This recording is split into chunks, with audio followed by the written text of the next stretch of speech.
Was there a change to the agenda? Yes. Which bills were taken from the agenda? I don't know. There were some bills that were removed from the agenda. Do you know who the authors were, Madam Chair? Not offhand.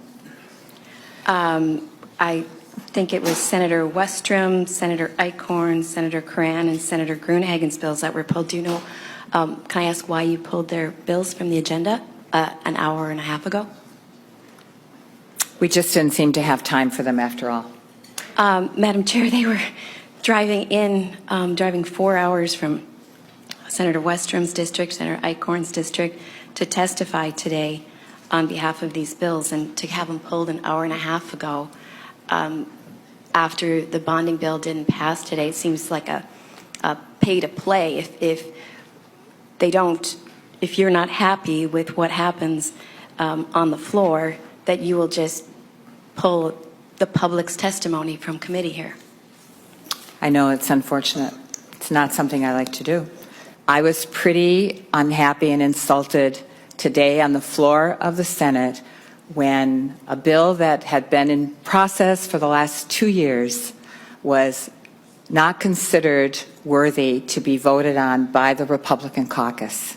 So you pull their bills, you pull the Republican bills because your bill didn't pass when you knew it wasn't going to pass. So again, Madam Chair, it appears to the public, especially those who are driving 4 hours to get here, that this is definitely the Democrats' way this year. It's just a pay to play. We'll have a fundraiser in the middle of the session and come on out, and if you come, we'll look at your bills. Or if you upset us, we're going to pull your bills.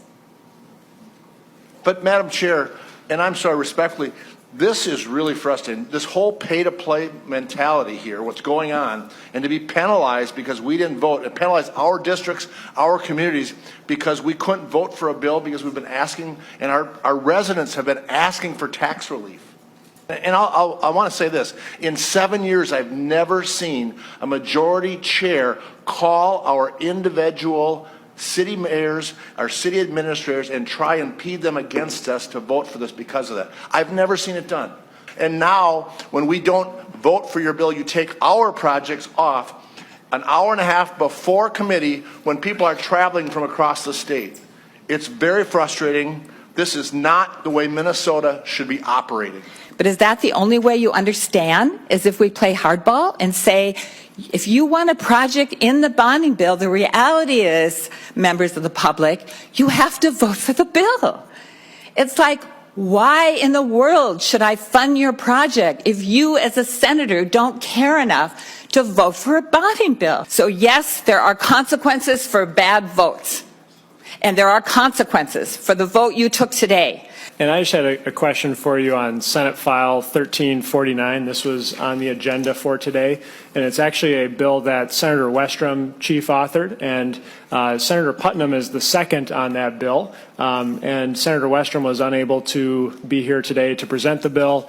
Senator Putnam, I also believe, had another obligation, and so myself as the third author was asked to present the bill. And so, Madam Chair, I was wondering, when I fill in Senator Westrom and Senator Putnam on why this bill didn't get a hearing today and why their communities were treated this way in this committee, I was wondering what feedback I should give to them.